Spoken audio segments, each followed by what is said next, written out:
Yes, welcome to CET class, the second PUC. ಎಲ್ಲರಿಗೂ CET ಕ್ಲಾಸಿಗೆ ಸ್ವಾಗತವನ್ನು ಕೋರ್ತಾ ಫಿಸಿಕ್ಸಲ್ಲಿ CET ಎಕ್ಸಾಮನ್ನು ಯಾವ ರೀತಿ ಫೇಸ್ ಮಾಡಬೇಕು ಮತ್ತು ಯಾವ ರೀತಿಯಾಗಿರ್ತಕ್ಕಂಥ ಪ್ರಶ್ನೆಗಳನ್ನು ಈ ಎಕ್ಸಾಮಲ್ಲಿ ಕೇಳ್ತಾರೆ ಮತ್ತು ನಾವು ಯಾವುದಕ್ಕೆ ಜಾಸ್ತಿ ಕಾನ್ಸಂಟ್ರೇಟ್ ಮಾಡಬೇಕು ಅನ್ನೋದನ್ನು ಮೊದಲು ತಿಳ್ಕೋಬೇಕಾಗತ್ತೆ. ಹಾಗಾಗಿ ಈ CET ಎಕ್ಸಾಮನ್ನು ಫೇಸ್ ಮಾಡೋದು ನಮ್ಮ PU ಎಕ್ಸಾಮನ್ನು ಫೇಸ್ ಮಾಡಿದಾಗೆಲ್ಲ ಸ್ವಲ್ಪ ತುಂಬ ಡಿಫ್ರೆಂಟ್ ಆಗಿರುತ್ತೆ. ಯಾಕೆಂದರೆ ಮಲ್ಟಿಪಲ್ ಚಾಯ್ಸ್ ಕ್ವಶನ್ ಆಗಿರೋದ್ರಿಂದ ಇಲ್ಲಿ ನಾವು ಆನ್ಸರ್ಸು ಗೊತ್ತಿರುತ್ತೆ, ಆನ್ಸರ್ಸು ಇರುತ್ತೆ. ನಾವು ಸರಿಯಾದ ಆನ್ಸರ್ಗಳನ್ನು ಆಯ್ಕೆ ಮಾಡಿಕೊಂಡು ನಾವು ಅದನ್ನು OMR ಅಲ್ಲಿ ಅಥವಾ ಆನ್ಸರ್ ಶೀಟಲ್ಲಿ ಅದನ್ನು ಮಾರ್ಕ್ ಮಾಡಬೇಕಾಗತ್ತೆ. ಹಾಗಾಗಿ ನಾವು ಇಲ್ಲಿ ಒಂದಿಷ್ಟು ಈ CET ಬಗ್ಗೆ ಕೆಲವೊಂದು ಟಿಪ್ಸ್ಗಳನ್ನು ಮತ್ತು ಲಾಜಿಕಲ್ ಐಡಿಯಾಸ್ಗಳನ್ನು ಮೊದಲು ತಿಳ್ಕೊಬೇಕಾಗತ್ತೆ. ಅದನ್ನು ತಿಳ್ಕೊಂಡ ನಂತರ ಚಾಪ್ಟರ್ ವೈಸು ಒಂದಿಷ್ಟು ಸ್ಯಾಂಪಲ್ ಆಫ್ ಕ್ವಶನ್ಸನ್ನು ಡಿಸ್ಕಸ್ ಮಾಡ್ಬೋದು. Okay, the tips for CET or JEE or NEET examination. In a different examination, in different competitive examination having different questions and also different level of questions. For example, in the KCET or the CET having 60 questions. CET exam ಅಲ್ಲಿ 60 questions ಇರುತ್ತೆ. JEE exam ಅಲ್ಲಿ 25 questions ಇರುತ್ತೆ. ಇನ್ನು NEET exam ಅಲ್ಲಿ 45 questions ಇರುತ್ತೆ. ಹಾಗಾದ್ರೆ ಈ questions ಎಲ್ಲ ಹೇಗಿರ್ತವೆ, ಯಾವ ರೀತಿ ಕ್ವಶನ್ಸ್ನ ಫ್ರೇಮ್ ಮಾಡ್ತಾರೆ, ಏನು ಮಾನದಂಡ ಇಟ್ಕೊಂಡಿರ್ತಾರೆ ಅನ್ನೋದು ಭಾಳ ಮುಖ್ಯವಾಗಿರ್ತಕ್ಕಂಥದ್ದು.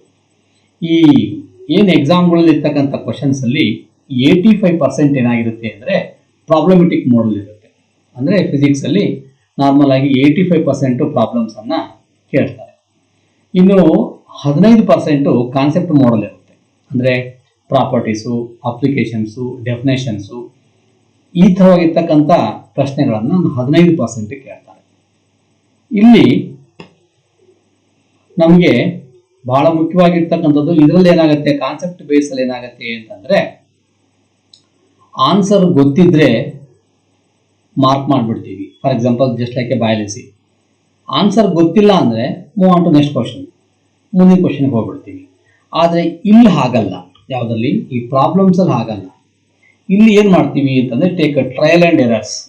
ಆ ಫಾರ್ಮುಲಾ ಹಾಕಿದ್ರೆ ಬರ್ತಿತ್ತೇನೋ, ಈ ಫಾರ್ಮುಲಾ ಹಾಕಿದ್ರೆ ಬರ್ತಿತ್ತೇನೋ, ಹಿಂಗೆ ಮಾಡಬೇಕೇನೋ, ಹಂಗೆ ಮಾಡಬೇಕೇನೋ ಅಂತ ಹೇಳ್ಬಿಟ್ಟು ನಾವೇನು ಮಾಡ್ತೀವಿ ಅಂತಂದರೆ ಇಲ್ಲಿ ಪ್ರಯತ್ನಗಳನ್ನ ಮಾಡಲಿಕ್ಕೆ ಪ್ರಯತ್ನ ಮಾಡ್ತೀವಿ. ಅಂದರೆ ಟ್ರಯಲ್ ಆ್ಯಂಡ್ ಎರರ್ಸ್, ಪದೇ ಪದೇ ಬೇರೆ ರೀತಿಯಲ್ಲಿ ಪ್ರಾಬ್ಲಮ್ ಅಟೆಂಡ್ ಮಾಡಲಿಕ್ಕೆ ಪ್ರಯತ್ನ ಮಾಡ್ತೀವಿ. ಆವಾಗ ನಮಗಿಲ್ಲಿ ಟೈಮ್ ಭಾಳ ಬೇಕಾಗುತ್ತೆ. ಹಾಗಾಗಿ ನಾವು ಜಾಸ್ತಿ ಕಾನ್ಸಂಟ್ರೇಟ್ ಮಾಡಬೇಕಾಗಿರೋದು ಈ ಪ್ರಾಬ್ಲಮ್ಗಳಿಗೆ. ಹಾಗಾದರೆ ಪ್ರಾಬ್ಲಮ್ ಅಂದರೆ ದೊಡ್ಡ ಪ್ರಾಬ್ಲಮ್ ಫಿಸಿಕ್ಸಲ್ಲಿ ಏನಿಲ್ಲ ಅನಿಸುತ್ತೆ.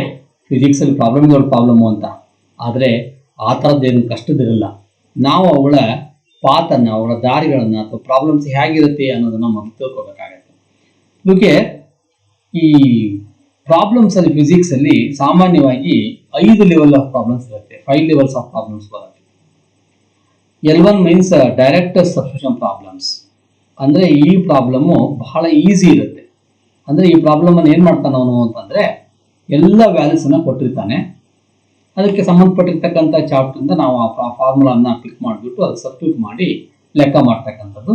ಇದಕ್ಕೆ ನಾವು ಡೈರೆಕ್ಟ್ ಸಬ್ಸ್ಟಿಟ್ಯೂಷನ್ ಪ್ರಾಬ್ಲಮ್ಸ್ ಅಂತ ಕರಿತೀವಿ. ಭಾಳ ಈಸಿಯಾಗಿ ನಾವು ಈ ಪ್ರಾಬ್ಲಮ್ಸ್ಗಳನ್ನು ಮಾಡ್ಬೋದು, ಭಾಳ ಈಸಿಯಾಗಿರುತ್ತೆ. ಇನ್ನು ಇಂಡೈರೆಕ್ಟ್ ಸಬ್ಸ್ಟಿಟ್ಯೂಷನ್ ಪ್ರಾಬ್ಲಮ್ಸ್ ಇಲ್ಲೇನು ಮಾಡಿರ್ತಾರೆ ಅಂದರೆ ಸ್ವಲ್ಪ ಟ್ರಿಕ್ಕಿ ಮಾಡಿರ್ತಾರೆ. ಈಗ ಫಾರ್ ಎಕ್ಸಾಂಪಲ್ ಎಲೆಕ್ಟ್ರೋಸ್ಟಾಟಿಕ್ಸ್ ಅಲ್ಲೇ ಬರೋದಾದರೆ electric dipole moment P is equal to Q into 2A ಅಂತ ಫಾರ್ಮುಲಾ ಇದೆ ಎಲೆಕ್ಟ್ರಿಕ್ ಡೈಪೋಲ್ ಮೊಮೆಂಟಿಗೆ.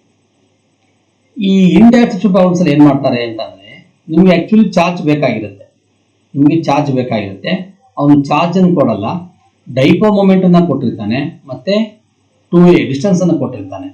ಅವಾಗ ನೀವೇನು ಮಾಡಬೇಕು, Q is equal to P divided by 2A ಅಂತ ಫಾರ್ಮುಲಾ ಹಾಕಿ ನೀವು ಫಸ್ಟ್ ಚಾರ್ಜನ್ನು ಕ್ಯಾಲ್ಕುಲೇಟ್ ಮಾಡ್ಕೋಬೇಕಾಗುತ್ತೆ. ಈ ಚಾರ್ಜನ್ನು ಕ್ಯಾಲ್ಕುಲೇಟ್ ಮಾಡ್ಕೊಂಡು ಆದ ನಂತರ ಆ ಫಾರ್ಮುಲಾಗೆ ಸಬ್ಸ್ಟಿಟ್ಯೂಟ್ ಮಾಡಿ ಲೆಕ್ಕವನ್ನು ಮಾಡಬೇಕಾಗತ್ತೆ. ಇದಕ್ಕೆ ನಾವು ಏನು ಕರಿತೀವಿ ಅಂದರೆ ಇಂಡೈರೆಕ್ಟ್ ಸಬ್ಸ್ಟಿಟ್ಯೂಷನ್. ಅಂದರೆ ಲೆವೆಲ್ 1ಗಿಂತ ಒಂಚೂರು ಕಷ್ಟದಿರುತ್ತೆ, ಯಾವುದು ಇದರಲ್ಲಿ. ಇನ್ನು 3ನೇ level ratio or comparative problems ಅಂತ ಕರಿತೀವಿ. In this problem having 2 set of values using 1 formula. Yes, ಇದು ಲೆವೆಲ್ 3. ಈ ಲೆವೆಲ್ 3 ಹೇಗಿರುತ್ತೆ ಅಂತಂದರೆ ಈ ಪ್ರಾಬ್ಲಮ್ ಅಲ್ಲಿ 2 ಸೆಟ್ ಆಫ್ ವ್ಯಾಲ್ಯೂಸ್ ಇರುತ್ತೆ. ಒಂದೇ ಫಾರ್ಮುಲಾ ಯೂಸ್ ಮಾಡೋದು. For example, especially in the case of wave optics, the expression for change ಬಿಡ್ತು beta is equal to d lambda divide by d ಅಂತಿದೆ. ನಿಮ್ಗೆ ಗೊತ್ತಿದೆ ಫಾರ್ಮುಲಾ.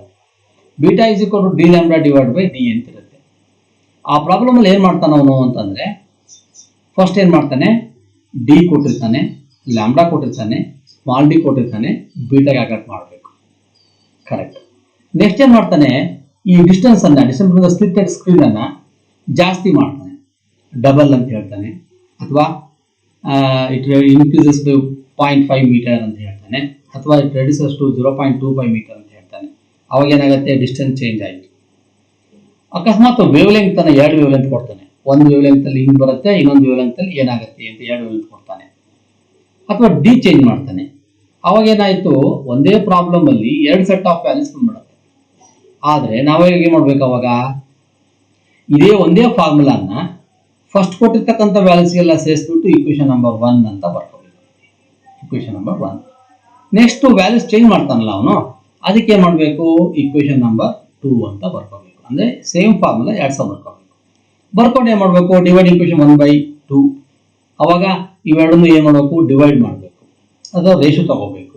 ಅವಾಗ ಏನಾಗುತ್ತೆ, ಕ್ರಾಸ್ ಮಲ್ಟಿಫಿಕೇಶನ್ ಮಾಡೋದ್ರ ಮೂಲಕ ನಾವೇನ್ ಮಾಡ್ಬೋದು ಅಂದ್ರೆ ಆನ್ಸರ್ಸ್ ಅನ್ನ ಸಿಂಪ್ಲಿಫೈ ಮಾಡ್ಬೋದು. ಇದಕ್ಕೆ ನಾವು ಲೆವೆಲ್ 3 ಪ್ರಾಬ್ಲಮ್ ಅಂತ ಕರಿತೀವಿ, ರೇಷಿಯೋ ಆರ್ ಕಂಪೇರಿಟಿವ್ ಪ್ರಾಬ್ಲಮ್ಸ್ ಅಂತ ಕರಿತೀವಿ. ಅಂದ್ರೆ ಇನ್ this problem having 2 set of values using 1 formula. Usual ಆಗಿ ಈ L1, L2 ಮತ್ತು L3 ಮೂರು ಲೆವೆಲ್ಸ್ ಆಫ್ ಪ್ರಾಬ್ಲಮ್ಸ್ ಅನ್ನು ನಿಮ್ಮ PU ಎಕ್ಸಾಮ್ ಅಲ್ಲೂ ಕೇಳ್ತಾರೆ. PUC ಎಕ್ಸಾಮ್ ಅಲ್ಲೂ ಸಹಿತ ಈ 3 ಲೆವೆಲ್ ಆಫ್ ಪ್ರಾಬ್ಲಮ್ಸ್ ಇರುತ್ತೆ. ಹಾಗಾಗಿ ಕಾಲೇಜಲ್ಲಿ ಏನ್ ಮಾಡ್ತೀವಿ ಅಂತಂದ್ರೆ, ಈ 3 ಲೆವೆಲ್ ಆಫ್ ಪ್ರಾಬ್ಲಮ್ಸ್ ಅನ್ನ ಯಾವಾಗ್ಲೂ ಮಾಡಿಸ್ತೀವಿ. ಯೂಶುವಲ್ ಆಗಿ ಈ 3 ಲೆವೆಲ್ ಆಫ್ ಪ್ರಾಬ್ಲಮ್ಸ್ ಪ್ರತಿ ಚಾಪ್ಟರ್ ಮಾಡ್ತಿರ್ತೀವಿ. ಇವುಗಳನ್ನ ನೋಡ್ಕೊಂಡ್ರೆ ಸಾಕು. ನಾನು ಹೇಳಿದ್ನಲ್ಲ 85% ಅಂತ ಇದೆಯಲ್ಲ, ಹಾಗಾದ್ರೆ 85% ಪೂರ್ತಿ ಕಷ್ಟದಿರುತ್ತಾ? ನೋ. ಇಲ್ಲೇನಾಗತ್ತೆ ಅಂದ್ರೆ, ಈ 3 ಲೆವೆಲ್ ಸೇರಿಸ್ಬಿಟ್ಟು ಸುಮಾರಾಗಿ ಎಷ್ಟು ಬರುತ್ತೆ ಅಂದ್ರೆ 60% ಪ್ರಾಬ್ಲಮ್ಸ್ ಈ ತರದ್ದೇ ಇರುತ್ತೆ. ಇದು ಬಹಳ ಇಂಪಾರ್ಟೆಂಟ್. 60% ಆಫ್ ಪ್ರಾಬ್ಲಮ್ಸ್ ನಾವು ರೆಗ್ಯುಲರ್ ಕಾಲೇಜಲ್ಲಿ ಏನು PUC ಕ್ಲಾಸ್ ಅಲ್ಲಿ ಮಾಡ್ಬೇಕಾದ್ರೆ ಪ್ರಾಬ್ಲಮ್ಸ್ ಅನ್ನು ಮಾಡಿರ್ತೀವಿ, ಆ ರೀತಿಯ ಪ್ರಾಬ್ಲಮ್ಸ್ ಗಳೇ 60% ಪ್ರಾಬ್ಲಮ್ಸ್ ಇರುತ್ತೆ. ಆಯ್ತು ಹೇಳ್ತಿರೋದು.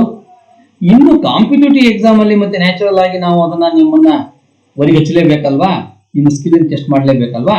ಅವಾಗ ಏನ್ ಮಾಡ್ತೀವಿ ಅಂತಂದ್ರೆ, ಈ L4 ಮತ್ತೆ L5 ತಗೊಳ್ತೀವಿ. L4 ಏನು, ಕಂಪ್ಲೀಟ್ ಫಿಸಿಕ್ಸ್ ಸಿಲೆಬಸ್. ಅಂದ್ರೆ ಈ L4 ಪ್ರಾಬ್ಲಮ್ಸ್ ಯಾವುದೋ ಒಂದು ಚಾಪ್ಟರ್ಗೆ ಮೀಸಲಾಗಿರಲ್ಲ.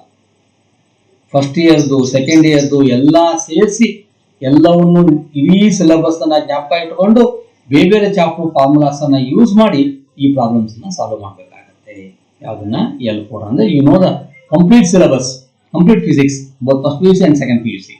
ಅವಾಗ ಮಾತ್ರ ಇಂಥ ಪ್ರಾಬ್ಲಮ್ಸ್ ಅನ್ನ ಮಾಡ್ಲಿಕ್ಕೆ ಸಾಧ್ಯ ಆಗತ್ತೆ. ಇದನ್ನ ನಾವು ಏನ್ ಕರಿತೀವಿ ಅಂತಂದ್ರೆ ಹೋಲ್, ಇನ್ಕಾರ್ಪೊರೇಟಿಂಗ್ ದ ಹೋಲ್ ಫಿಸಿಕ್ಸ್ ಅಂತ ಕರಿತೀವಿ. ಅಥವಾ ಕಂಪ್ಲೀಟ್ ಫಿಸಿಕ್ಸ್ ಸಿಲೆಬಸ್ ಗೊತ್ತಿದ್ದಾಗ ಮಾತ್ರ ಈ ಪ್ರಾಬ್ಲಮ್ ಮಾಡ್ಲಿಕ್ಕೆ ಸಾಧ್ಯ ಆಗುತ್ತೆ. Some of difficult. ಕೆಲವು ಜನ ಮಕ್ಳು ಏನ್ ಮಾಡ್ತಾರೆ, ನಂಗೆ ಆ ಚಾಪ್ಟರ್ ಕಷ್ಟ ಆಗಿದೆ, ಈ ಚಾಪ್ಟರ್ ಕಷ್ಟ ಆಗಿದೆ, ಹಂಗಾಗಿದೆ, ಹಿಂಗಾಗಿದೆ ಅಂತ ಚಾಪ್ಟರ್ ಓದೋದಿಲ್ಲ. ಅಂಥ ಪ್ರಸಂಗದಲ್ಲಿ ಈ ಪ್ರಾಬ್ಲಮ್ಸ್ ಮಾಡೋದು ಕಷ್ಟ ಆಗುತ್ತೆ. ಇನ್ನು complete physics syllabus and first 3 levels, ಇದು ಮೋಸ್ಟ್ ಟಫೆಸ್ಟ್ ಲೆವೆಲ್. ಈ ಲೆವೆಲ್ ಏನಾಗುತ್ತೆ ಅಂದ್ರೆ, ಕಂಪ್ಲೀಟ್ ಫಿಸಿಕ್ಸ್ ಸಿಲೆಬಸ್ ಗೊತ್ತಿರ್ಬೇಕು ನಿನಗೆ, ಜೊತೆಗೆ ಈ ಮೊದಲಿನ 3 ಲೆವೆಲ್ಸ್ ಅನ್ನ L1, L2, L3 ಮೂರೂ ಲೆವೆಲ್ಸ್ ಅನ್ನ ಒಂದೇ ಪ್ರಾಬ್ಲಮ್ ಅಲ್ಲಿ ಅಪ್ಲೈ ಮಾಡಿ ಮಾಡ್ತಕ್ಕಂಥದ್ದು. ಇದು ತುಂಬಾ ಕಷ್ಟಕರವಾಗಿರ್ತಕ್ಕಂಥ ಲೆವೆಲ್ ಪ್ರಾಬ್ಲಮ್ಸ್ ಇರುತ್ತೆ. ನಾರ್ಮಲ್ ಆಗಿ JEE ಮತ್ತೆ ನೀಟ್ಗಳಲ್ಲೂ ಈ ಪ್ರಶ್ನೆಗಳು ಬರ್ತವೆ. ಈ 5 ಲೆವೆಲ್ಸ್ ಆಫ್ ಪ್ರಾಬ್ಲಮ್ಸ್ ಅನ್ನ ನಾನು ಏನು 85% ಹೇಳಿದ್ರೆ, ಈ 3 ಸೇರಿಸಿ 60% ಆದ್ರೆ, ಇವೆರಡು ಸೇರಿಸಿ 25% ಇದೆ. 25%. ಅದರಲ್ಲೂ ಇದೊಂದು ಬರೀ ಜಸ್ಟ್ ಫಾರ್ 5%. ಇದೇನು ಬಹಳ ಇರಲ್ಲ. ಇದು ಒಂದು 5% ಈ ಪ್ರಾಬ್ಲಮ್ಸ್ ಇರುತ್ತೆ. ನಾವೇನ್ ತಿಳ್ಕೊಂಡ್ಬಿಡ್ತೀವಿ, ನಮ್ಮ ಗ್ರಾಚಾರಕ್ಕೆ ಏನಾದರೂ ಕ್ವಶನ್ ಪೇಪರ್ಲಿ ಫಸ್ಟ್ ಪ್ರಾಬ್ಲಮೇ ಲೆವೆಲ್ 5 ಪ್ರಾಬ್ಲಮ್ ಬಂದ್ಬಿಡ್ತು ಅಂದ್ರೆ ಗಾಬರಿ ಆಗ್ಬಿಡ್ತೀವಿ. ಅಯ್ಯೋ, ಮುಂದಿನ ಪ್ರಾಬ್ಲಮ್ ಹೆಂಗೆ ಏನು ಅಂತ ಹೇಳಿ. Nothing to worry. ನೀವು ಇವೆರಡೂ ಲೆವೆಲ್ ಆಫ್ ಪ್ರಾಬ್ಲಮ್ಸ್ ಅನ್ನ ಮಾಡಕ್ ಆಗದೆ ಇದ್ರೂ ಸಹಿತ ಈ 60% ಪ್ರಾಬ್ಲಮ್ಸ್ ಅನ್ನು ನೀವು ಖಂಡಿತ ಸಾಲ್ವ್ ಮಾಡ್ತೀರಿ ಅಂದ್ರೆ ನಿಮ್ಮಲ್ಲಿ ರ್ಯಾಂಕು ವಿತಿನ್ 1000 ರ್ಯಾಂಕ್ ಬರುತ್ತೆ. 100%. ನನಗೆ ಕಷ್ಟನೇ ಆಗತ್ತಪ್ಪ, ಮಾಡೋಕ್ಕಾಗೋದೇ ಇಲ್ಲ ಅಂತಂದ್ರೆ ಕಷ್ಟ ಆಗಲ್ಲ. ಈ 3 ಲೆವೆಲ್ ಕಲ್ತು ಇಡೀ ಸಿಲೆಬಸ್ ಅನ್ನು ಓದ್ಬಿಟ್ಟು ನಾನು PUC CET ಎಕ್ಸಾಮ್ ಬರೀತೀನಿ ಬರಲೇಬೇಕಾಗತ್ತೆ. ಆವಾಗ ಇದೆಲ್ಲವನ್ನು ಮಾಡ್ತಾ ಹೋದ್ರೆ ಇವುಗಳನ್ನು ಸ್ವಲ್ಪ ಪ್ರಯತ್ನ ಪಟ್ಟು ಮಾಡಿದ್ರೆ ನಿಜವಾಗ್ಲೂ ನಮ್ಮ ರ್ಯಾಂಕು ವಿತಿನ್ 1000 ಇರುತ್ತೆ. ಹಾಗಾಗಿ ನಾವು ಬುದ್ಧಿವಂತಿಕೆಯಿಂದ ಪ್ರಾಬ್ಲಮ್ಸ್ ಅನ್ನ ಸಾಲ್ವ್ ಮಾಡಬೇಕಾಗತ್ತೆ. ಓಕೆ, ಪ್ರಾಬ್ಲಮ್ಸ್ ನೋಡ್ತಾ ಹೋಗ್ತೀವಿ. ಎಕ್ಸಾಮಿನೇಷನ್ಸ್ ಕುತ್ಕೊಂಡಾಗ ಫಸ್ಟ್ ನೋಡಿದಾಗ ಯಾವುದೋ ಚಾಪ್ಟರ್ ಇನ್ಕಾರ್ಪೊರೇಟ್ ಆಗಿರುತ್ತೆ, ತುಂಬಾ ಕಷ್ಟ ಇರುತ್ತೆ, ಡ್ರಾಪ್ ಮಾಡಿ ಆ ಪ್ರಾಬ್ಲಮ್ ಅನ್ನ, ಟೈಮ್ ವೇಸ್ಟ್ ಮಾಡಬೇಡಿ, ಮುಂದಕ್ಕೆ ಬನ್ನಿ. ಮುಂದಕ್ಕೆ ಬಂದ್ಬಿಟ್ಟಾಗ ಇಂಥ ಸಿಂಪಲ್ ಆಗಿರ್ತಕ್ಕಂಥ ಪ್ರಾಬ್ಲಮ್ಸ್ಗಳು ಸಿಗ್ತವೆ. ಆವಾಗ ನಾವು ಪ್ರಾಬ್ಲಮ್ಸ್ ಅನ್ನ ಅಟೆಂಡ್ ಮಾಡಲಿಕ್ಕೆ ಸುಲಭ ಆಗುತ್ತೆ. ಎಸ್, ಈಗ ಬರೋ ಪ್ರಶ್ನೆ ಏನಪ್ಪಾ ಅಂತಂದ್ರೆ ಟೈಮ್ ಮ್ಯಾನೇಜ್ಮೆಂಟ್ ಲಾಜಿಕ್ಸ್. ಈಗ ಈ ಕಾಂಪಿಟೇಟಿವ್ ಎಕ್ಸಾಮ್ ಹೆಂಗೆ ಅಂತಂದ್ರೆ ಈ ಒಂದು ಸೂಪರ್ ಮಿನಿಟ್ ಅಂತ ರಿಯಾಲಿಟಿ ಶೋ ಬರ್ತಿತ್ತಲ್ಲ, ಗಣೇಶ್ ಅವ್ರು ಮಾಡ್ತಿದ್ದಲ್ಲ, ಆ ತರ ಒಂದಿಷ್ಟು ಬಾಲ್ಸ್ ಅನ್ನ ಕೊಟ್ಬಿಟ್ಟು ಆ ಬಾಸ್ಕೆಟ್ ಒಳಗಡೆ ಬಾಲ್ಸ್ ಹಾಕ್ಬೇಕು. 1 ನಿಮಿಷದಲ್ಲಿ ಎಷ್ಟು ಬಾಲ್ಸ್ ಹಾಕ್ತಿವಿ ಅವ್ರು ಗೆದ್ದಂಗೆ. ಇಲ್ಲೂ ಅಷ್ಟೇನೆ ಸೇಮ್ ಪ್ರಾಬ್ಲಮ್. ಅದೇ ಬಾಲ್ಸ್ಗಳನ್ನ ಒಂದು 3 hours ಅಥವಾ 1 hour ಟೈಮ್ ಕೊಟ್ರೆ ಖಂಡಿತ ಎಲ್ಲವೂ ಬಾಸ್ಕೆಟ್ಸ್ ಅಲ್ಲಿ ಹಾಕ್ತೀವಿ. ಆದ್ರೆ 1 ನಿಮಿಷದಲ್ಲಿ ಹಾಕೋದು ಬಹಳ ಇಂಪಾರ್ಟೆಂಟ್ ಆಗಿರುತ್ತೆ. ಇಲ್ಲೂ ಅಷ್ಟೇನೆ ಕಾಂಪಿಟೇಟಿವ್ ಎಕ್ಸಾಮ್ಗಳಲ್ಲಿ ಒಂದು ಪ್ರಶ್ನೆಗೆ 1 ನಿಮಿಷ ಟೈಮ್ ಇರುತ್ತೆ. ಅಷ್ಟರೊಳಗಡೆ ಪ್ರಾಬ್ಲಮ್ಸ್ ಅನ್ನ ಸಾಲ್ವ್ ಮಾಡಬೇಕು. 1 ನಿಮಿಷ ಅಂತಂದ್ರೆ ನಿಮ್ಗೆ ಸಿಗೋದು 60 ಸೆಕೆಂಡ್ಸ್ ಮಾತ್ರ. ಆ 60 ಸೆಕೆಂಡ್ಸ್ ಒಳಗಡೆ ನೀವೇನ್ ಮಾಡಬೇಕು? ಪ್ರಾಬ್ಲಮ್ ಅನ್ನ ಓದ್ಬೇಕು, ಅದನ್ನ ಅನಲೈಸ್ ಮಾಡ್ಬೇಕು, ಇದು ಇಂಥ ಚಾಪ್ಟರ್ದು ಅಂತ ಗೆಸ್ ಮಾಡ್ಬೇಕು, ಇದಕ್ಕೆ ಇಂಥ ಫಾರ್ಮುಲಾ ಹಾಕ್ಬೇಕು ಅಂತ ಯೋಚನೆ ಮಾಡ್ಬೇಕು. ಅದಾದ್ಮೇಲೆ ಅದು ಸಬ್ಸ್ಟಿಟ್ಯೂಟ್ ಮಾಡಿ ಲೆಕ್ಕ ಮಾಡಿ ಆನ್ಸರ್ಸ್ ಬಂದು ಆ ಆನ್ಸರ್ಸ್ ಅಲ್ಲಿ 4 ಆನ್ಸರ್ಸ್ ಅಲ್ಲಿ ಆನ್ಸರ್ಸ್ ಇದೆಯಾ ಅಂತ ನೋಡಿ ಸರಿ ಇದ್ದ ಆನ್ಸರ್ಸ್ ಅನ್ನ ನೀವು ಆನ್ಸರ್ ಶೀಟ್ ಅಲ್ಲಿ ಬರೀಬೇಕಾಗತ್ತೆ ಅಥವಾ OMR ಶೀಟ್ ಅಲ್ಲಿ ಬರೀಬೇಕಾಗತ್ತೆ. It is not so easy. ತುಂಬಾ ಕಷ್ಟದ ಕೆಲಸ ಇಲ್ಲೇ ಪ್ರಾರಂಭ ಆಗೋದು ನಮಗೆ. ಕಾಂಪಿಟೇಟಿವ್ ಎಕ್ಸಾಮ್ ಅಲ್ಲಿ ಯಾಕೆ ನಾವು ಫೇಲ್ಯೂರ್ ಆಗ್ತೀವಿ ಅಂದ್ರೆ ಈ ಕಾರಣಕ್ಕೋಸ್ಕರ ಸರಿಯಾದ ರೀತಿಯ ಟೈಮ್ ಮ್ಯಾನೇಜ್ಮೆಂಟ್ ಇಲ್ಲ. ಹಾಗೆ ಟೈಮ್ ಮ್ಯಾನೇಜ್ಮೆಂಟ್ ಮಾಡ್ಬೇಕಂದ್ರೆ ಏನ್ ಮಾಡಬೇಕು? ಅದಕ್ಕೊಂದು 5-6 ಲಾಜಿಕ್ಸ್ಗಳಿದ್ದಾವೆ, ಅವುಗಳನ್ನ ಸರಿಯಾಗಿ ತಿಳ್ಕೋಬೇಕು. ನೋಡಿ, ಫಸ್ಟ್ ಲಾಜಿಕ್ ಏನು ಅಂದ್ರೆ ಟೇಬಲ್ಸ್ ಅಪ್ ಟು 25ವರೆಗೆ ನಿಮಗೆ ಚೆನ್ನಾಗಿ ನಿರರ್ಗಳವಾಗಿ ಮಗ್ಗಿ ಬರಬೇಕು. ನಿಮ್ಗೆ ಎಷ್ಟು ಬರುತ್ತೆ? 10 ಬರುತ್ತೆ, 11 ಬರುತ್ತೆ, 12 ಮುಂದೆ ನಿಮಗೆ ಟೇಬಲ್ಸ್ ಬರೋದೇ ಇಲ್ಲ. ಅವಾಗ ಏನ್ ಮಾಡ್ತೀರಿ ನೀವು? It starts the multiplication. For example 12 into 8 ಅಂತ ಪ್ರಾಬ್ಲಮ್ ಅಲ್ಲಿ ಇರುತ್ತೆ. ಅವಾಗ ಏನ್ ಮಾಡ್ತೀರಿ? ಸ್ಟಾರ್ಟ್ ದಿ 12 8s are 96, ಹಾಗೇನೆ 19 3s are 19 5s are ಅಂತ ಇರುತ್ತೆ, ಪ್ರಾಬ್ಲಮ್ ಅಲ್ಲಿ ಇರುತ್ತೆ. ಅವಾಗ ನೀವೇನ್ ಮಾಡ್ತೀರಿ? It starts the multiplication. ಈ ಮಲ್ಟಿಪ್ಲಿಕೇಶನ್ ಮಾಡಕ್ ಹೊರಟ ತಕ್ಷಣ ಆಗುತ್ತೆ it takes time, 5 seconds or 6 seconds. ಅದಕ್ಕೆ ನಿರರ್ಗಳವಾಗಿ ನಮಗೆ 25ವರೆಗೆ ಟೇಬಲ್ಸ್ ಬರಬೇಕು. ಏನ್ ಮಾಡ್ಬೇಕು? ಇದನ್ನ 25ವರೆಗೆ ಟೇಬಲ್ಸ್ ಬರ್ಕೋಬೇಕು. ನೀವು ಓದ್ತಕ್ಕಂಥ ರೂಮಲ್ಲಿ ಅದನ್ನ ಗೋಡೆಗೆ ಹಚ್ಕೋಬೇಕು. ದಿನ ಬೆಳಗ್ಗೆ ಎದ್ದ ತಕ್ಷಣ ಮಂತ್ರ ಓದ್ದಂಗೆ 25 ಟೇಬಲ್ಸ್ ಅನ್ನು ಓದ್ಬೇಕು. ಅವಾಗ ಮಾತ್ರ ಟೇಬಲ್ಸ್ ಅನ್ನ ಕಲಿಲಿಕ್ಕೆ ಸಾಧ್ಯ ಆಗುತ್ತೆ. ಇನ್ನು second logics square and square root up to 25 ಅಂತ ಹೇಳ್ತೀವಿ. ಇದು ಅಷ್ಟೇ, ಸ್ಕ್ವೇರ್ ಅಂಡ್ ಸ್ಕ್ವೇರ್ ರೂಟ್ಸ್. ಈಗ ಉದಾಹರಣೆಗೆ ರೂಟ್ ಆಫ್ 225 ಅಂತಂದ್ರೆ ನಮ್ಗೆ ಗೊತ್ತು 15 ಅಂತ, ಹೌದಾ? ಹಾಗೆ ರೂಟ್ ಆಫ್ 400 ಅಂತಂದ್ರೆ ನಮ್ಗೆ ಗೊತ್ತಿದೆ 20 ಅಂತ, ಅಥವಾ 20 ಸ್ಕ್ವೇರ್ ಅಂತಂದ್ರೆ ನಮ್ಗೆ ಗೊತ್ತಿದೆ 400 ಅಂತ. ಕೆಲವೊಂದ್ಸಲ ಪ್ರಾಬ್ಲಮ್ ಅಲ್ಲಿ ಏನಾಗ್ಬಿಡುತ್ತೆ ಅಂತಂದ್ರೆ, ಈಗ ಉದಾಹರಣೆಗೆ ರೂಟ್ ಆಫ್ 144 ಅಂದ್ರೆ 12, ರೂಟ್ ಆಫ್ 169 ಅಂತಂದ್ರೆ 13. ಪ್ರಾಬ್ಲಮ್ ಅಲ್ಲಿ ಏನಾಗ್ಬಿಡುತ್ತೆ ಅಂದ್ರೆ ರೂಟ್ ಆಫ್ 154 ಇರುತ್ತೆ, ಹೌದಾ? ಅವಾಗ ನಿಮಗೆ ರೂಟ್ ಆಫ್ 154 ಅಂತಂದ್ರೆ it values lies between 12 and 13, 12 point something. 144 169 it very close to 154 ಅಂದ್ರೆ 12 ಪಾಯಿಂಟ್ ಸಮಥಿಂಗ್ ಏನೋ ಬರುತ್ತೆ, 12.5 ಅಂತ ಅನ್ಕೋಣ ಅಪ್ರಾಕ್ಸಿಮೇಟ್. ನಿಮ್ಗೆ ಐಡಿಯಾ ಸಿಗುತ್ತಾ? ಯಾವಾಗ ನಿನಗೆ ಸ್ಕ್ವೇರ್ ಅಂಡ್ ಸ್ಕ್ವೇರ್ ರೂಟ್ಸ್ ಗೊತ್ತಿದ್ರೆ. ಅದಕ್ಕೆ ಮಿನಿಮಮ್ 25ವರೆಗೆ ನಾವು ಬೇಕು ಅಂತಂದ್ರೆ ನಿಮಗೆ ಸ್ಕ್ವೇರ್ ಅಂಡ್ ಸ್ಕ್ವೇರ್ ರೂಟ್ಸ್ ಗೊತ್ತಿರುತ್ತೆ. ಇನ್ನು ಯೂಸಿಂಗ್ 10th ಪವರ್, ಇದು ಬಹಳ ಇಂಪಾರ್ಟೆಂಟ್. Using 10th power. ಈಗ ಪ್ರಾಬ್ಲಮ್ ಮಾಡೋಕೆ ಏನಾಗುತ್ತೆ? 0.01 into 0.0003 ಅಂತ ಇರುತ್ತೆ. ಇದನ್ನ ಹೇಗೆ ಬರ್ಕೋಬಹುದು ನಾವು? ಇದನ್ನ ನೋಡಿ, 0.01 ಅಂದ್ರೆ 1 into 10⁻²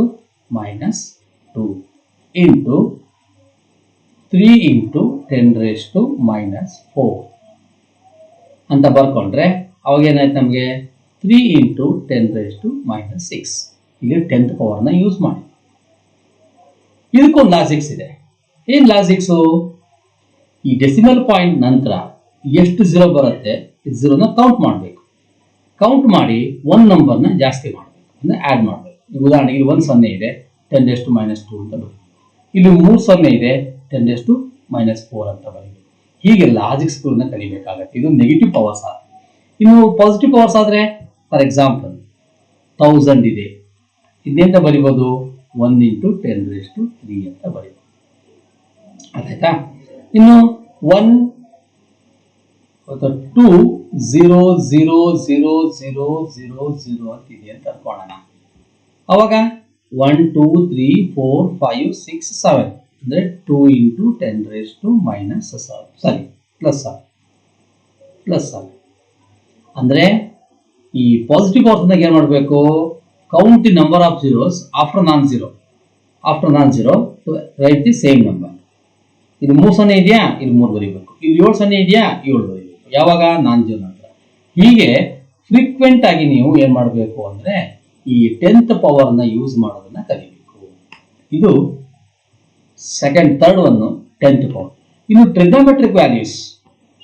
ಈ ಉದಾಹರಣೆಗೆ theta is equal to 37 degree ಅಂತ ಅನ್ಕೊಳ್ಳೋಣ. Sine function ಇರುತ್ತಪ್ಪ. ಅವಾಗ ನಮಗೆ ಸೈನ್ 37ಗೆ ಲಾಗ್ ಬುಕ್ ಕೊಡಲ್ಲ, ಏನೂ ಇರಲ್ಲ. ಅಪ್ರಾಕ್ಸಿಮೇಟ್ ನಾವೇ ಮಾಡಬೇಕು. ನಿಮಗೆ ಗೊತ್ತಿದೆ ಸೈನ್ 30 ಅಂತಂದ್ರೆ 0.5 ಏನೋ ಬರುತ್ತೆ, 0.500 ಬರುತ್ತೆ. ಹಾಗೆ ಸೈನ್ 45 ಅಂತಂದ್ರೆ ಏನು ಬರುತ್ತೆ? 1/√2 ಅಂತ ಬರುತ್ತೆ. 1/√2 ಅಂದ್ರೆ 1/1.414 that is equal to approximately 0.7 something. ಹಾಗಿದೆ ಸೈನ್ 45ಗೆ 0.7 ಸಮಥಿಂಗ್ ಆಗುತ್ತೆ, ಸೈನ್ 30ಗೆ 0.5 ಆಗುತ್ತೆ. 37 ಡಿಗ್ರಿಗೆ ಏನಾಗಬೇಕಾಯ್ತು? The values lies between 0.5 and 0.7 ಇವೆರಡರ ಮಧ್ಯೆ ಎಲ್ಲೋ ಬರುತ್ತೆ. ಅಪ್ರಾಕ್ಸಿಮೇಟ್ ಆಗಿ 0.6 ಅಂತ ಬರ್ಕೋಬಹುದು. ಅಪ್ರಾಕ್ಸಿಮೇಟ್ಲಿ ಏನು ಮಾಡ್ಕೋಬಹುದು? 0.6 ಅಂತ ಬರ್ಕೋಬಹುದು.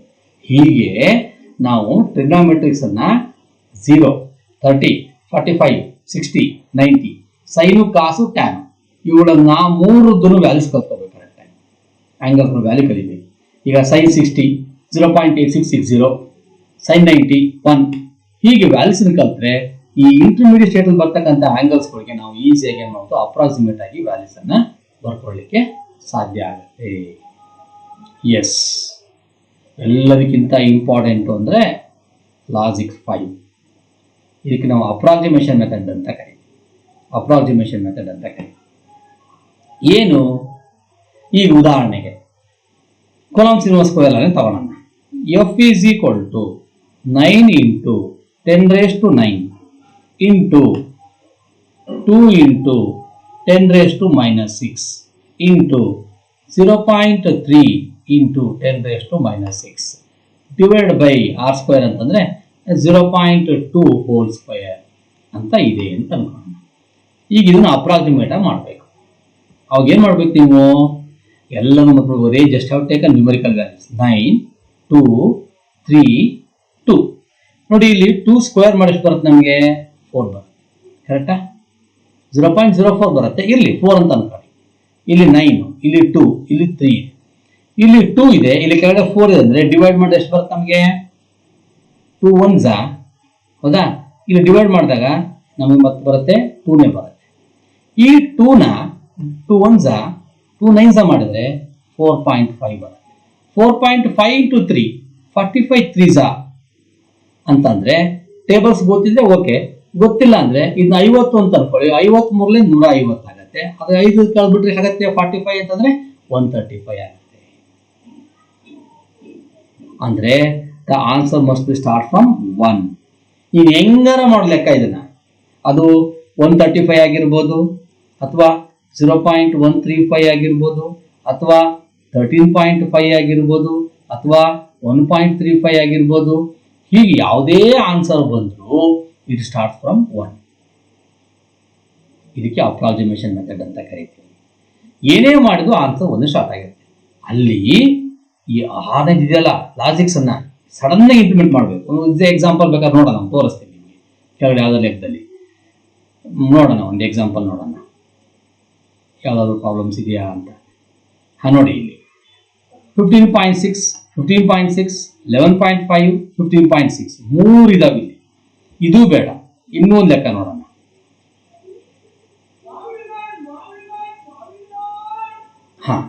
√3, 4, 20 ನನ್ ಆಫ್ ದಿಸ್ ಅಂತಿದೆ. ಈಗ ನೋಡಿ, ಇವುಗಳಲ್ಲಿ ನೀವು ಹಾಗೆ ನಾನು ಹೇಳಿದ್ನಲ್ಲ, ಅಪ್ರಾಕ್ಸಿಮೇಷನ್ ಮೆಥಡ್ಸ್ ಅಲ್ಲಿ ನೀವು ಪ್ರಾಬ್ಲಮ್ಸ್ ಸಾಲ್ವ್ ಮಾಡಿದಾಗ ಯಾವ್ದಾದ್ರು ಆನ್ಸರ್, ನಿಮ್ಮ ಅಪ್ರಾಕ್ಸಿಮೇಷನ್ ಆನ್ಸರ್ 4 ಆಗಿತ್ತು ಅಂತಂದ್ರೆ ಅವಾಗ ಇದೇ ಆನ್ಸರ್ ಕರೆಕ್ಟ್ ಅಲ್ವಾ? ಇದಾಗ ಸಾಧ್ಯ ಇಲ್ಲ, ಇದಾಗ ಸಾಧ್ಯ ಇಲ್ಲ, ಇದಾಗ ಸಾಧ್ಯ ಇಲ್ಲ.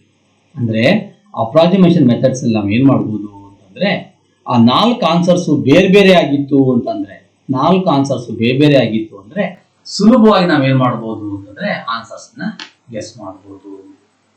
ಸರಿ, ಕೆಲವೊಂದು ಟೈಮ್ ಏನಾಗ್ಬಿಡ್ತವೆ ಅಂತಂದ್ರೆ 2 ಆನ್ಸರ್ ಸೇಮ್ ಇರುತ್ತೆ, ಇನ್ 2 ಆನ್ಸರ್ ಬೇರೆ ಇರುತ್ತೆ. ಫಾರ್ ಎಕ್ಸಾಂಪಲ್ ತೋರಿಸ್ತೇನೆ ನೋಡಿ, +16 nano column, -16 nano column, +1.6 nano column, -1.6 nano column, ಇವೆರಡು ಒಂಥರ ಇದಾವೆ, ಇವೆರಡು ಒಂಥರ 50-50 ಇದ್ದಂಗೆ.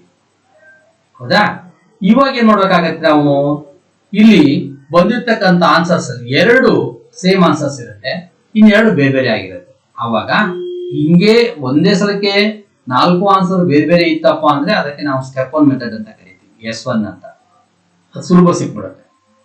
ಅವಾಗ ನೆಕ್ಸ್ಟ್ 2 ಆನ್ಸರ್ ಸೇಮ್ ಇತ್ತು ಅಂತಂದ್ರೆ move on to S2, step 2 ಅಂತ ಕರೀತಾರೆ. To simplify the powers. ಇಲ್ಲಿ ತಂದೆಷ್ಟು -6 ಇದೆ, ಇಲ್ಲಿ ತಂದೆಷ್ಟು -6 ಇದೆ, ಇಲ್ಲಿ ತಂದೆಷ್ಟು 9 ಇದೆ, ಇಲ್ಲಿ ಕರೆಕ್ಟ್ ತಂದೆಷ್ಟು -2 ಬಂದಿರುತ್ತೆ, ಯಾಕೆ 0.04 ಆಗಿರುತ್ತೆ, 4 ತಂದೆಷ್ಟು -2 ಆಗಿರುತ್ತೆ. ಅಂದಾಗ ನಾವು ಇಲ್ಲೇನ್ ಮಾಡ್ಬೇಕು ಅಂತಂದ್ರೆ ಪವರ್ ಸಿಂಪ್ಲಿಫೈ ಮಾಡೋದಕ್ಕೆ ನಾವು S2 ಅಂತ ಕರಿತೀವಿ. ಕೆಲವೊಂದು ಪ್ರಾಬ್ಲಮ್ ಅಲ್ಲಿ ಏನಾಗ್ಬಿಡ್ತವೆ ಅಂತಂದ್ರೆ 4 ಆನ್ಸರ್ ಸೇಮ್ ಇರುತ್ತೆ, all answers are start from 1 1 1 1.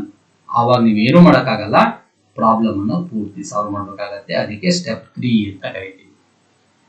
ಅಂದ್ರೆ ನಾವು ಈ ಒಂದು ಪ್ರಾಬ್ಲಮ್ ಅನ್ನು ಅಪ್ರಾಕ್ಸಿಮೇಷನ್ ಮಾಡಿದಾಗ ನಮ್ಮ ಬಳಿ ಕೊಟ್ಟಿರ್ತಕ್ಕಂಥ 4 ಆನ್ಸರ್ಸ್ ಅಲ್ಲಿ ಒಂದೇ ಆನ್ಸರ್ ನಾವು ಮಾಡಿರ್ತಕ್ಕಂಥಲ್ಲಿ ಆ ನಂಬರ್ ಇಂದ ಸ್ಟಾರ್ಟ್ ಆಗುತ್ತೆ, ಅದೇ ಆನ್ಸರ್ ಕರೆಕ್ಟ್ ಆಗುತ್ತೆ, ಅದು S1 ಅಂತ ಕರಿತೀವಿ. ಅಕಸ್ಮಾತ್ 2 ಇತ್ತು ಅಂತಂದ್ರೆ ನೆಕ್ಸ್ಟ್ ಸ್ಟೆಪ್ 2 ಮಾಡಬೇಕು, ಪವರ್ಸ್ ನ ಸಿಂಪ್ಲಿಫೈ ಮಾಡ್ಬೇಕಾಗತ್ತೆ. ಇಲ್ಲ 4 ಆನ್ಸರ್ ಸಿಮಿಲರ್ ಆಗಿತ್ತು, 1 1 1 1 ನೋಡಿ, ಇಲ್ಲಿ 135, 13.5, 1.35, 0.135 ಅಂತ ಹಿಂಗಿದೆ. ಆವಾಗ ನೀವೇನ್ ಮಾಡ್ಬೇಕಾಗತ್ತೆ ಅಂತಂದ್ರೆ ನೀವು ಆ ಪ್ರಾಬ್ಲಮ್ ಅನ್ನ ಕಂಪ್ಲೀಟ್ ಆಗಿ ಸಾಲ್ವ್ ಮಾಡಬೇಕಾಗತ್ತೆ. ಹೀಗೆ ನಾವು ಏನ್ ಮಾಡ್ಬೇಕಾಗತ್ತೆ ಅಂತಂದ್ರೆ ಅಪ್ರಾಕ್ಸಿಮೇಷನ್ ಮೆಥಡ್ಸ್ ಅನ್ನ ಅಪ್ಲೈ ಮಾಡ್ಬೇಕಾಗತ್ತೆ. ಜೊತೆಗೆ ಈ frequently observation of answers, frequent ಆಗಿ ಏನ್ ಮಾಡ್ಬೇಕು ಅಂದ್ರೆ ಆನ್ಸರ್ಸ್ ನ ಅಬ್ಸರ್ವ್ ಮಾಡ್ತಾ ಹೋಗ್ಬೇಕಾಗತ್ತೆ. ಇವೆಲ್ಲ ಲಾಜಿಕ್ಸ್ ಅನ್ನ ಕಲ್ತ್ರೆ ನಮ್ಗೆ ಏನಾಗುತ್ತೆ ಅಂತಂದ್ರೆ ಟೈಮ್ ವಿತಿನ್ 1 ಮಿನಿಟ್ ಅಲ್ಲಿ ಪ್ರಾಬ್ಲಮ್ ಸಾಲ್ವ್ ಮಾಡ್ಲಿಕ್ಕೆ ಸಾಧ್ಯ ಆಗತ್ತೆ. ಇದು ತಮ್ಮ ಗಮನದಲ್ಲಿ ಇರಬೇಕು, ಅವಾಗ ಮಾತ್ರ ಸಾಧ್ಯ ಆಗತ್ತೆ. ಎಸ್, ಈಗ ಇವೆಲ್ಲ ಲಾಜಿಕ್ಸ್ ನ ಇಟ್ಕೊಂಡು ಫಸ್ಟ್ ಚಾಪ್ಟರ್ ತಗೊಳ್ಳೋಣ, electric charge and field, electric field. ಇದ್ರ ಮೇಲೆ ಒಂದಿಷ್ಟು ಸ್ಯಾಂಪಲ್ ಆಫ್ ಕ್ವಶನ್ಸ್ ಅನ್ನ ನಾ ಏನ್ ಮೊದಲು ಹೇಳಿರ್ತಕ್ಕಂಥ ಲಾಜಿಕ್ಸ್ ಅನ್ನು ನೋಡ್ಕೊಂಡು ಹೋಗೋಣ. Look at this problem. 2 point charges placed at a distance r in the air experience a certain force. Okay, fine. ಅಂದ್ರೆ air medium ಅಲ್ಲಿ ಇಟ್ಟಾಗ then the distance at which they will experience the same force in the medium of dielectric constant K is. ಅಂದ್ರೆ ಎರಡು ಚಾರ್ಜ್ಗಳು ಇದಾವೆ, ಒಂದ್ಸಲ air medium ಇರ್ತೀವಿ, ಒಂದಿಷ್ಟು ಫೋರ್ಸ್ ಎಕ್ಸ್ಪೀರಿಯನ್ಸ್ ಆಗುತ್ತೆ, ದಟ್ ಇಸ್ ಎಫ್ ಎ ಅಂತ ಬರ್ಕೊಳ್ಳೋಣ ಬೇಕಾದ್ರೆ air medium. Then the distance at which they will experience the same force in the medium of dielectric constant. ಇನ್ನೊಂದನ್ನ ಅವೇ ಎರಡು ಚಾರ್ಜ್ ಅನ್ನ ನಾವು ಅವೆರಡು ಡಿಸ್ಟೆನ್ಸ್ಗಳ ಮಧ್ಯ ಒಂದು ಡೈಎಲೆಕ್ಟ್ರಿಕ್ ಮೀಡಿಯಂ ಪೇಪರ್ ಅನ್ನು ಅಥವಾ ಇನ್ಯಾವುದೋ ಮೈಕಾ ಶೀಟ್ ಕಾಗೆ ಬಂಗಾರನೋ ಇನ್ಯಾವುದೋ ಒಂದು ಪೇಪರ್ ಆಟ ಇಟ್ವಿ ಅಂತ ಅನ್ಕೋಣ, ಅವಾಗೂ ಸೇಮ್ ಫೋರ್ಸ್ ಎಕ್ಸ್ಪೀರಿಯನ್ಸ್ ಮಾಡುತ್ತೆ. ಅಂದ್ರೆ ಡೈಎಲೆಕ್ಟ್ರಿಕ್ ಮೀಡಿಯಂ ಇದ್ದಾಗೂ ಸೇಮ್ ಫೋರ್ಸ್ ಎಕ್ಸ್ಪೀರಿಯನ್ಸ್ ಮಾಡುತ್ತೆ. ಅಂದ್ರೆ ಏರ್ ಮೀಡಿಯಂ ಅಲ್ಲಿ ಫೋರ್ಸು ಮತ್ತೆ ಡೈಎಲೆಕ್ಟ್ರಿಕ್ ಮೀಡಿಯಂ ಇರ್ತಕ್ಕಂಥ ಫೋರ್ಸ್ ಎರಡು ಈಕ್ವಲ್ ಆಯ್ತು, ಈಕ್ವಲ್ ಇದೆ ಫೋರ್ಸು ಅಂತ. ಹಾಗಿದ್ರೆ ಅಲ್ಲಿ ಯಾವ ಡಿಸ್ಟೆನ್ಸ್ ಅಲ್ಲಿ ಫೋರ್ಸ್ ಎಕ್ಸ್ಪೀರಿಯನ್ಸ್ ಆಗುತ್ತೆ ಅಂತ ಕೇಳಿದ್ದಾರೆ. ಎಸ್, ಈಗ ನೋಡಿ ಇದಕ್ಕೆ ಫಾರ್ಮುಲಾ ಏನ್ ಬರೀಬೇಕು, F is equal to 1/4 epsilon naught Q1 Q2 divided by R square is equal to ಇಲ್ಲಿ ಬಂದ್ರೆ ಡೈರೆಕ್ಟ್ರಿಕ್ ಮೀಡಿಯಂ ಬಂದ್ರೆ 1/4πε0 Q1 Q2 divide by ε0 into K. ಯಾಕಂದ್ರೆ ಡೈರೆಕ್ಟ್ ಅಂತ ಹೇಳಿದಲ್ಲ ಕೆ ಅಂತ ಹೇಳಿದ ಇಂಟು ಡಿಸ್ಟೆನ್ಸ್ ಅನ್ನ ಆರ್ ಸ್ಕ್ವೇರ್ ಅಂತ. ಡಿಸ್ಟೆನ್ಸ್ ಅನ್ನ ಆರ್ ಸ್ಕ್ವೇರ್ ಅಂತ. ಎಸ್ 1/4πε0 1/4πε0 cancel. Q1 Q2 Q1 Q2 cancel. ಏನು ಉಳಿತಾಗಿದ್ರೆ 1/r square is equal to 1 divide by k into R square. ಕರೆಕ್ಟಾ? ನಿಮ್ಗೆ ಈ ಡಿಸ್ಟೆನ್ಸ್ ಕೇಳಿದ ನಾವು. ಹಾಗಿದ್ರೆ R square is equal to ಇನ್ನೀಕ ತಗೊಂಡು ಅವೇನಾಯ್ತು R square divide by K ಆಯ್ತು. ಕರೆಕ್ಟಾ? ಹಾಗಿದ್ರೆ therefore r is equal to r divided by root of k ಆಗುತ್ತಾ? taking square root on both side, r square is equal to r square divided by k ಅಂದ್ರೆ r is equal to r by root of k. ಹಾಗೆ r by root of k ಅಂತ answer correct ಆಗಿದ್ರೆ C answer is correct. ಅರ್ಥ ಆಯ್ತು ಹೇಳ್ತಿದ್ದು. ಹೀಗೆ ಈ problem ಅನ್ನು ನಾವು ಏನ್ ಕರಿತೀವಿ ಅಂದ್ರೆ ಲೆವೆಲ್ 3 ಪ್ರಾಬ್ಲಮ್ ಅಂತ ಕರಿತೀವಿ. ಯಾಕೆ? ಟು ಸೆಟ್ ಆಫ್ ವ್ಯಾಲ್ಯೂಸ್ ನೋಡಿ ಎರಡು ಸೇಮ್ ಇದೆ. ಇದು ನೀಕ ತಗೊಂಡು ಡಿವೈಡ್ ಮಾಡೋದು ಬರುತ್ತೆ. ಹಾಗಾಗಿ ಪ್ರಾಬ್ಲಮ್ ಏನಪ್ಪಾ ಅಂತಂದ್ರೆ L3 ಪ್ರಾಬ್ಲಮ್ ಆಗಿರುತ್ತೆ. ಇನ್ನು ನೆಕ್ಸ್ಟ್ ಪ್ರಾಬ್ಲಮ್ ಬರೋಣ. If 100 billion electrons are transferred to neutral copper sphere, then the charge on the sphere is 100 billion electrons ಅನ್ನು ಟ್ರಾನ್ಸ್ಫರ್ ಮಾಡ್ತೀವಿ ನ್ಯೂಟ್ರಲ್ ಕಾಪರ್ ಸ್ಪಿಯರ್ ಗೆ. then the charge on the sphere charge sphere ಮೇಲೆ charge ಎಷ್ಟು ಅಂತ ಕೇಳ್ತಾರೆ. 100 billion electrons ಅಂದ್ರೆ n is equal to ಎಷ್ಟಾಗತ್ತೆ? 100 billion ಅಂತಂದ್ರೆ 100 into 100 into 10⁶ ಅಂತ. ಅಥವಾ ಸಿಂಪಲ್ ಆಗಿ ಇಲ್ಲಿ 0 ಇದೆಯಾ, ಇಲ್ಲಿ 0 ಇದೆಯಾ, 10⁻²ನ 10⁻6 ಇದೆಯಾ, ಅಲ್ಲಿ ಏನ್ ಬರೀಬಹುದು 1 into 10⁻10 ಅಂತ ಬರೀ. n is equal to 10⁻10. ಹಾಗಿದ್ರೆ ಫಾರ್ಮುಲಾ ಏನು? Charge is quantise q is equal to n into e ಅಂತ ಬರೀತೀವಿ. ಕರೆಕ್ಟಾ? q is equal to ಏನು? n into e ಅಂತ ಬರೀತೀವಿ. ಹಾಗಿದ್ರೆ this is equal to 1 into 10⁻10 into 1.6 into 10⁻⁻19. ಅಲ್ಲಿಗೆ ಏನಾಯ್ತು? 1.6 into 10⁻⁻9 ಕೂಲಂಬ್ ಬಂತು. ಇಲ್ಲಿ ನೋಡಿ ಅಂದ್ರೆ ಇವೆರಡು ಅಲ್ಲ, ಇವೆರಡು ಆನ್ಸರ್ಸ್ ಅಲ್ಲ ಅಂತ ಆಯ್ತು. ಇವೆರಡು ಆನ್ಸರ್ಸ್ ಅಲ್ಲ, ಇವೆರಡು ಆಗಿರ್ಬೇಕು. 1.6 ಏನಂದ್ರೆ ನ್ಯಾನೋ ಕೂಲಂಬ್. ಹಾಗಾದ್ರೆ ಪ್ಲಸ್ ಮೈನಸ್ ನೋಡಿ ಆನ್ಸರ್ ಬಂದ್ಬಿಡುತ್ತೆ ನಮ್ಗೆ. ಹಾಗಾದ್ರೆ ಇದು ಬರಿಬೇಕು ಯಾವ್ದು ಕರೆಕ್ಟ್ ಆಗತ್ತೆ? ಅವಾಗ ಇಲ್ಲಿ ಪ್ರಾಬ್ಲಮ್ ಸರಿ ಆಗೋದು. Electrons are transferred to a neutral copper sphere. Electron transfer ಮಾಡಿದೀವಿ ಅಂತಂದ್ರೆ ಚಾರ್ಜ್ ಆಫ್ ದ ಸ್ಪಿಯರ್. ಹಾಗಿದ್ರೆ ಕಾಪರ್ ಸ್ಪಿಯರ್ ಅಲ್ಲಿ ಏನಾಯ್ತು? ನೆಗೆಟಿವ್ ಚಾರ್ಜ್ ಜಾಸ್ತಿ ಆಯ್ತಲ್ವಾ? ಗೊತ್ತಾನೆ? ಅಂದಾಗ ನಾವಿಲ್ಲಿ ಬರ್ಕೋಬೇಕು, ಮೈನಸ್ ಬರಿಬೇಕು. ಟ್ರಾನ್ಸ್ಫರ್ಡ್ ಅನ್ನೋ ಶಬ್ದ ಇರೋದ್ರಿಂದ ಟ್ರಾನ್ಸ್ಫರ್ಡ್ ಎಲೆಕ್ಟ್ರಾನ್ಸ್ ಅನ್ನು ಟ್ರಾನ್ಸ್ಫರ್ ಮಾಡ್ತಿದ್ವಿ ಕಾಪರ್ ಸ್ಪಿಯರ್ ಗೆ ಅಂತಂದ್ರೆ that becomes negatively charge. therefore that sphere becomes negatively charged. therefore the answer is q is equal to -1.6 10⁻⁻9 means nano coulomb. therefore the answer is D is the correct answer. ಅದಾಯ್ತು ಹೇಳ್ತಿರೋದು. S. ಹಾಗೆ ಮುಂದಕ್ಕೆ ಬಂದ್ರೆ two spheres A and B are exactly same mass are given equal positive and negative charges respectively. Their masses after charging ಅಂತ ಕೊಟ್ಟರು. Two spheres A and B are exactly same mass are given equal positive and negative charges only. ಅಂದ್ರೆ A is positive, ಏನಿದು positive, B ಏನಿದು negative. ಹೌದಾ? ಇದು positive ಆಗಬೇಕು ಅಂದ್ರೆ ಏನ್ ಮಾಡ್ಕೋಬೇಕು? ಎಲೆಕ್ಟ್ರಾನ್ ಎ ಪಾಸಿಟಿವ್ ಆಗಬೇಕು ಅಂದ್ರೆ ಏನ್ ಮಾಡ್ಬೇಕು? ಇಟ್ ಲೂಸಸ್ ದಿ ಎಲೆಕ್ಟ್ರಾನ್ಸ್ ತಾನೆ. ಎಲೆಕ್ಟ್ರಾನ್ಸ್ ಅನ್ನ ಕಳ್ಕೊಳ್ತಾ, ಎಲೆಕ್ಟ್ರಾನ್ಸ್ ಅನ್ನ ಇಟ್ ಲೂಸಸ್. ಎಲೆಕ್ಟ್ರಾನ್ ಕಳ್ಕೊಂಡ್ರೆ ಎಲೆಕ್ಟ್ರಾನಿಗೆ ಮಾಸ್ ಇದೆಯಾ? ಮಾಸ್ ಕಳ್ಕೊಳ್ಳುತ್ತಾ? ಎಲೆಕ್ಟ್ರಾನ್ಗೆ 9.2 × 10⁻31 kg ಮಾಸು. ಎಲೆಕ್ಟ್ರಾನ್ ಕಳ್ಕೊಳ್ಳುತ್ತೆ ಅಂದ್ರೆ ಮಾಸು ಕಡಿಮೆ ಆಗುತ್ತೆ ಅಂತ ಅರ್ಥನಾ? Mass decreases. ಇದು ನೆಗೆಟಿವ್ ಆದ್ರೆ ಎಲೆಕ್ಟ್ರಾನ್ಸ್ ಅನ್ನ ಗೇನ್ ಮಾಡ್ಕೊಳ್ಳುತ್ತೆ, ಅವಾಗ ಏನಾಯ್ತು, ಮಾಸು ಜಾಸ್ತಿ ಆಯ್ತು. ಅಂದ್ರೆ ಎ ಮಾಸು ಕಡಿಮೆ ಆಗುತ್ತೆ, ಬಿ ಮಾಸು ಜಾಸ್ತಿ ಆಗುತ್ತೆ. ನೋಡ್ತಾ ಬನ್ನಿ. Remain unaffected, mass of A is greater than mass of B, mass of A is less than mass of B. ಇದು ಆನ್ಸರ್ ಕರೆಕ್ಟ್. ಅಂದ್ರೆ which body loses the electron, mass also loses or mass also decreases. Therefore, A is positive means it loses the electrons. Therefore, its mass is also decreases. Therefore, the mass of A is less than mass of B. Yes.